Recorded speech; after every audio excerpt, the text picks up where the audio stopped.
Dusk by Saki. Norman Gotsby sat on a park bench on an early March evening. It was 30 minutes past 6, and dusk had fallen heavily. The roads and sidewalks wore a look of emptiness, occupied only by silent figures that moved through the half-light or sat quietly on chairs and benches, so that they melted into the shadows in which they sat. Dusk, to Godsby's mind, was the hour of the defeated. He sympathized with them, men and women who fought and lost in life's battle, who came forth in the gloomy hour of dusk when their shabby clothes and unhappy eyes might pass unnoticed.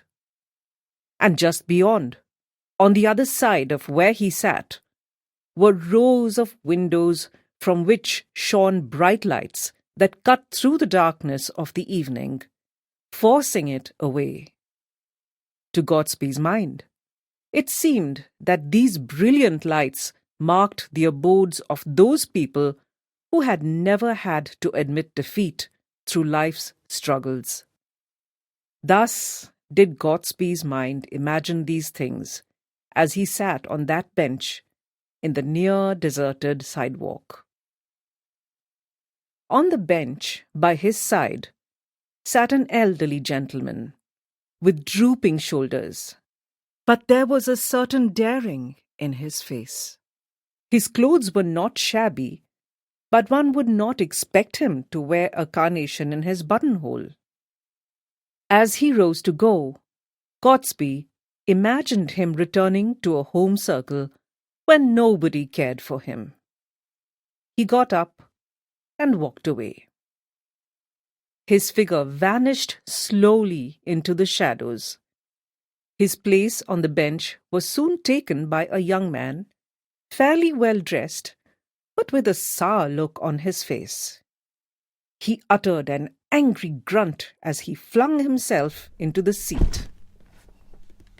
"You don't seem to be in a good temper," said Godsby. The young man turned to him and said, "You wouldn't be in a good temper if you're in the fix I'm in. I've done the silliest thing ever in my life." "What have you done?" asked Godsby. "Came up to London this afternoon. I thought of staying at the Patagonian Hotel in Berkshire Square," said the young man. "When I got there, I found that it had been pulled down. In the place of the hotel, a cinema theatre had come up. The taxi driver took me to another hotel some way off where I could stay.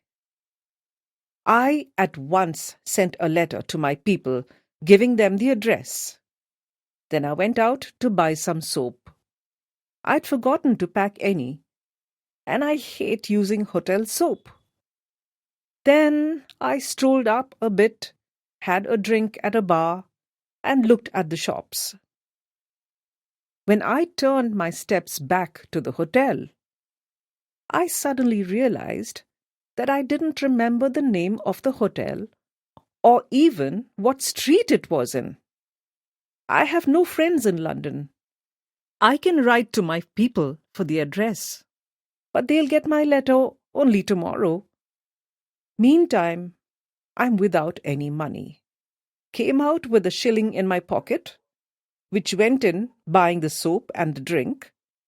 Here I am wandering about with 2 pence in my pocket and nowhere to go for the night."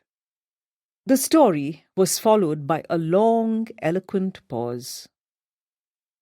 "I suppose you think I have spun you an impossible yarn," he said. "Not at all impossible," said Godsby. "I remember doing a similar thing in a foreign capital. But on that occasion, there were 2 of us. We remembered, luckily, that the hotel was on a smaller canal, and after some search, when we found the canal, we found the hotel. In a foreign city, it wouldn't be difficult. I could go to the consul and get help from him. Here, unless I find a decent chap who would believe my story and lend me some money, I'll have to spend the night, perhaps, on the embankment. Have you got the soap with you? Gotsby asked. The young man at once sat forward, felt rapidly in the pockets of the overcoat, and then jumped to his feet. I must have lost it, he muttered angrily. Gotsby said, The weak point in your story is that you are unable to produce the soap. To lose a hotel and a cake of soap on one afternoon suggests willful carelessness. When the young man heard this remark, he hurried away from the path, his head held high. It was a pity, Gotsby thought with a smile.